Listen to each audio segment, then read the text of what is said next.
Alrighty, what's going on, folks? We are here with another Steam Deck kind of reaction video because this one I've seen kind of making the rounds on some of other people doing reactions to it. But I had seen this when it first came out, and I really wasn't into doing Steam Deck reactions over reviews or impressions, but apparently some people like them, so I guess we'll be doing some. This one is entitled Because of the Steam Deck. I sold my desktop. Good or bad reasons? That is the question. The Steam Deck is a console that happens to do some PC shit. That's kind of how I view it. Generically, that's the best way to view it. And then your area of expectation isn't as high if you just view it as a PC or as a computer. So just my personal take, however you view it is how you view it. That's all well and good. But let's see what Homeboy here has to say about why he sold his desktop because of the Steam Deck.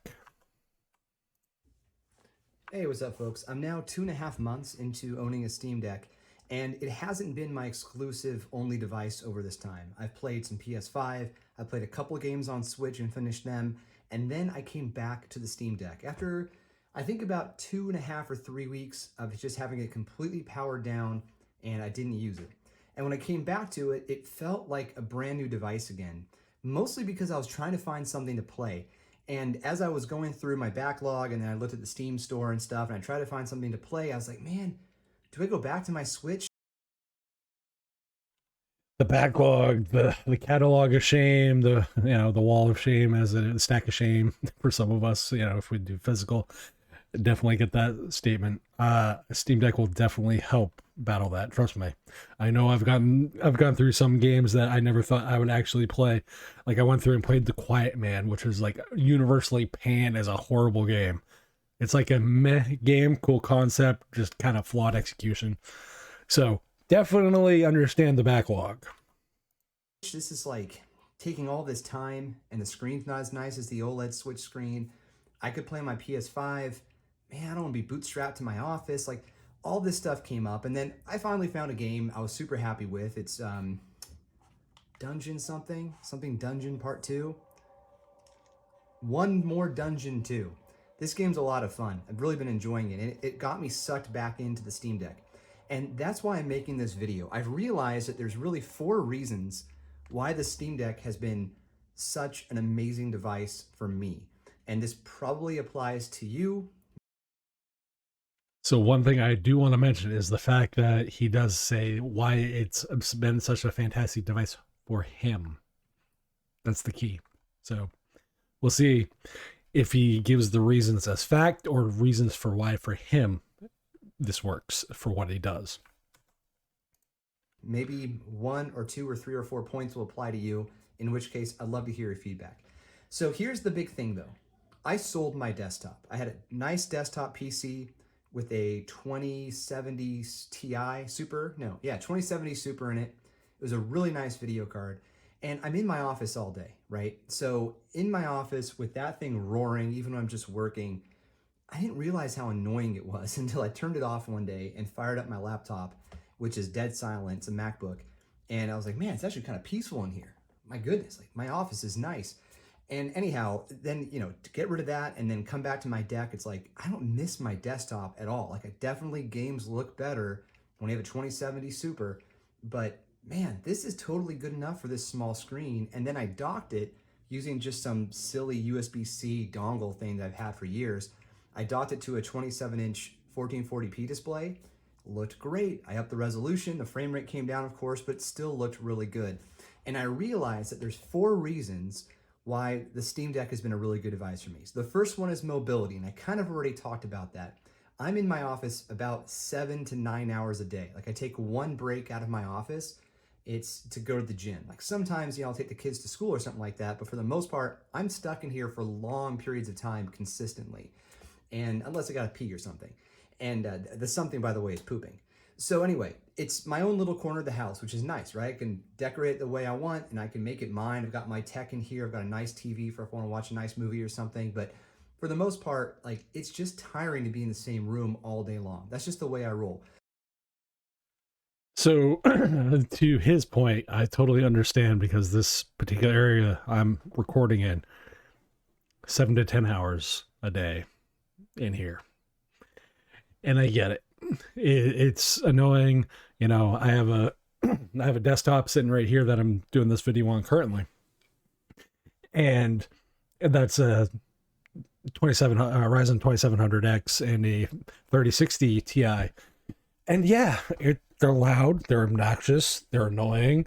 They take up a lot of space. So like every bit of thing that you can do to kind of mitigate that and kind of the monotony is really actually good, because the nice thing is like there's common areas, you know, that we all have in our places of living and stuff, but it's nice to be able to actually use the common areas and not just have to be planted here.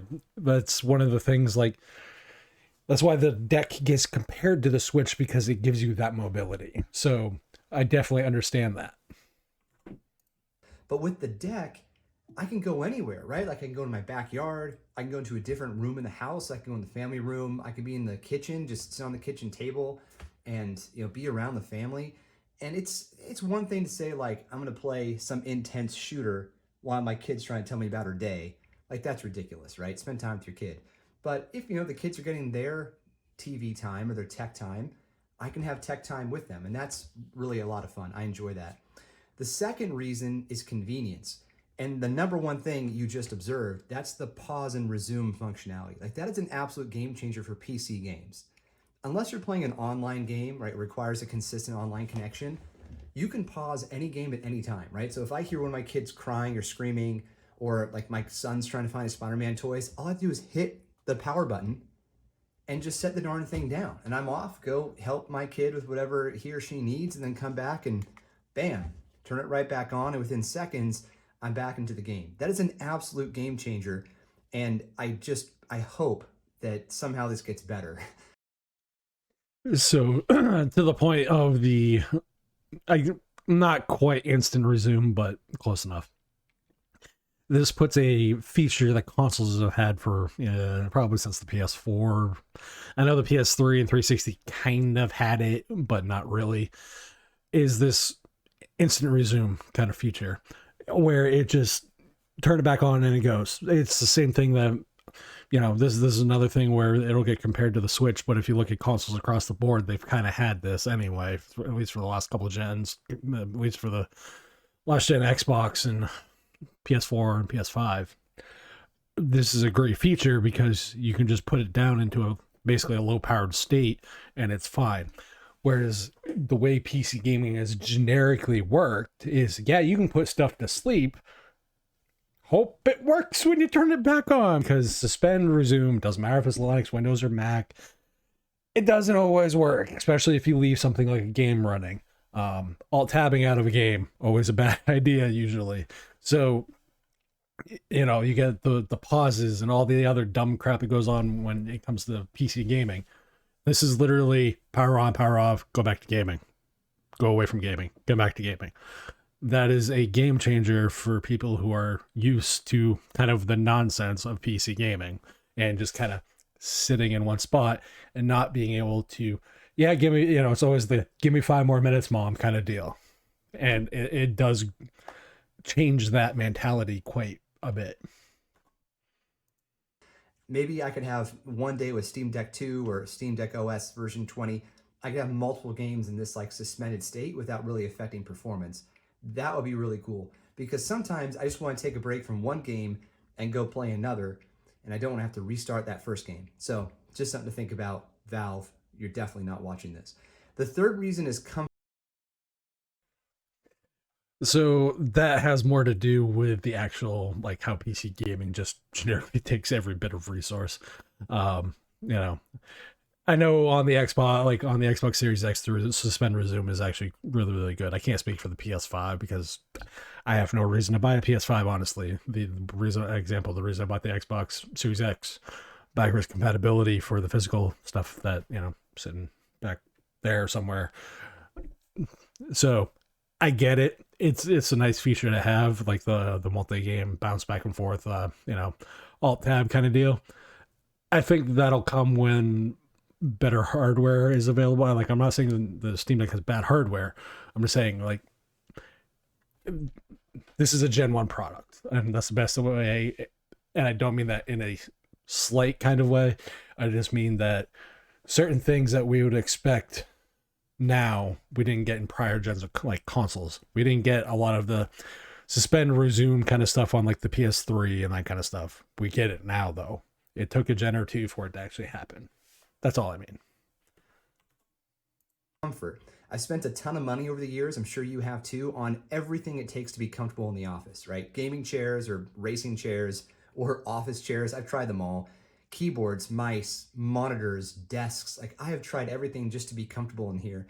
And you know, everyone's a little different, right? Some people have challenges with their back, some don't. Some it's wrists, some it's elbows and stuff. Like I've got a bunch of different like inflammatory things going on in my body. So for me, it's like a constant hunt to be comfortable. But the one thing that's always more comfortable than sitting at a desk, at least for me, is laying down.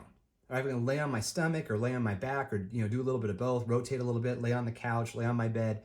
It's better than sitting at a desk. Now, again, the fidelity you get on a high-powered desktop or a high-powered laptop with a big 27 or 32-inch monitor, it destroys this little guy here, right? But the fact that you can hold it so comfortably and bring it within a foot of your eyes and angle it the way you want to, right? Use the gyroscope for additional aiming too. It's so much more comfortable than sitting at a desk. Now, you may feel differently. Maybe you don't have a Steam Deck, and so this might... So this plays into the mobility portion that you mentioned.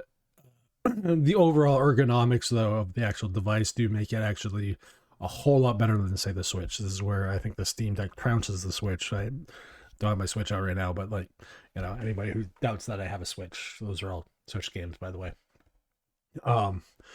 Literally, it boils down to the Joy-Cons and the way the Switch is built. For bigger hands, it is not friendly at all. So the Steam Deck, from what I've seen from most people, though, is ergonomically, it works for pretty much most, not necessarily everybody, but most people. And that is definitely something that is not a universal thing you will find when people talk about the Joy-Cons on the Switch. So the ergonomics of the device do matter. Obviously, again, like I said, it plays into the mobility portion kind of your point where you can, lay in bed, lay on the couch, play with family, etc. So I would say you have more kind of like the ergonomics of actually holding the device. Yes. It's like a half a reason as opposed to like a full reason because it plays into your first reason. To you seem like some kind of puff piece or something, but believe me, this is a non-monetized channel and Valve doesn't know I exist. So this is not a puff piece on is puff piece the right term? I don't know. This is not like I'm not trying to shill for some brand here. Like I'm literally telling you I find it more comfortable. So that's reason number 3. And then finally, the fourth reason I don't have a good name for, right? There's mobility, convenience, comfort. I'm calling this blah because I don't know what else to call it, but for whatever reason, the games I've played the most on the deck so far in 2.5 months have been my backlog. It's been older games that I bought. Maybe I got in like a Humble Bundle pack and I never tried the game, or I bought a game because it was on sale and I just put it on the back burner, like Shadow of War, the sequel to Middle-earth Shadow of Mordor. Shadow of Mordor, is that what it's called? Anyway, the game with the orcs. I bought that on a sale for like $10 and then I never played it and I figured, one day I'll play it. And then just the other day, I mentioned I came back to my deck and I was like, what am I going to play? I started playing that. I downloaded it. It's like 100 gigabytes, so it took a while. But I downloaded it and I started playing it and I was enjoying it. And I'll go back to it, but I really want to try this game because I got the itch for a dungeon crawler. And anyway, I was like, okay, cool. That's the deck, man. The deck is so convenient. And for whatever reason, I don't know what the term is, it just pushed me back into my backlog. And I'm not alone. I've read from a lot of other deck users on Reddit who are doing the same thing. Like they just got drawn into their older backlog games. Now I'm definitely not gonna, there's some games that I will never play, like the Lego series. It's just not my thing. But you buy a game for $10 on a Humble Bundle and it comes with like 25 Lego games. So I've got a lot of Lego games, but there are some things I won't play out of my library of like 400 Steam games. But if I can knock off a few more, that'd be really cool. But I will tell you, my favorite type of game to play on the deck so far has been first-person games. In this case, it's a first-person dungeon crawler, but first-person shooters, I love. Like going back and playing Doom over again, like Doom 2016, and then Doom Eternity, I think it's called. Replaying those was a lot of fun. And then I went back and played Quake, and I started playing Quake 2 until I got stuck on a map, and then I remembered, oh, that's why I never finished Quake 2. It's so hard to remember. Like, the level design is so weird and the backtracking is so difficult.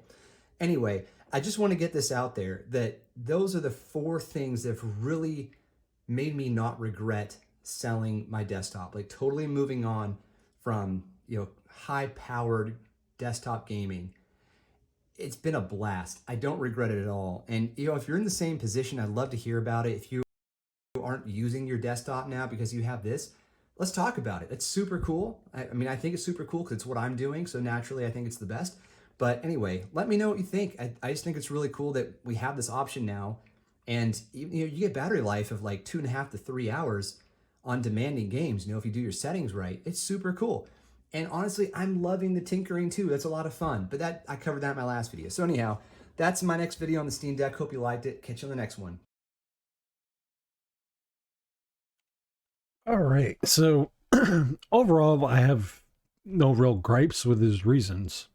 I mean, I can't really say much because I've been using the deck as a PC too. So I did a couple of my own videos with OBS on the deck. So I definitely get it. The biggest reason, and I think that's the one that hits home the most, it is the backlog.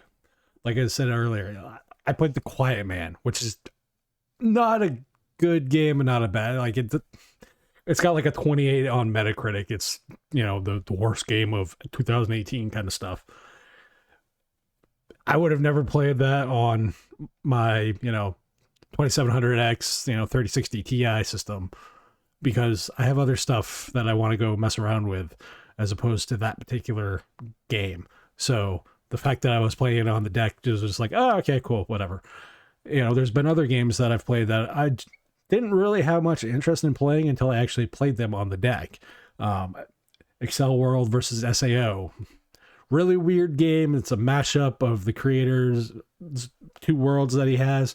And it was a fun game to play because I originally had it on the Vita because I bought the physical edition, but I had it on Steam forever and I just never got around to playing it, and I enjoyed the heck out of it. I probably put 30 hours into it, 35 hours. Fun game though. So I've chipped away at my backlog, and and anybody who knows my backlog, so currently I honestly don't know what my backlog actually is. I have about 25% completion rate on my Steam games. So last I knew I had 850-ish games on Steam. I've completed about 210 or so, to give you an indication of where I'm kind of sitting on my game list.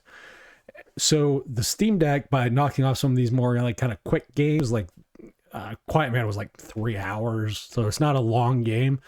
It's been fun. Another game that I played that I kind of stopped was Dreamfall Chapters.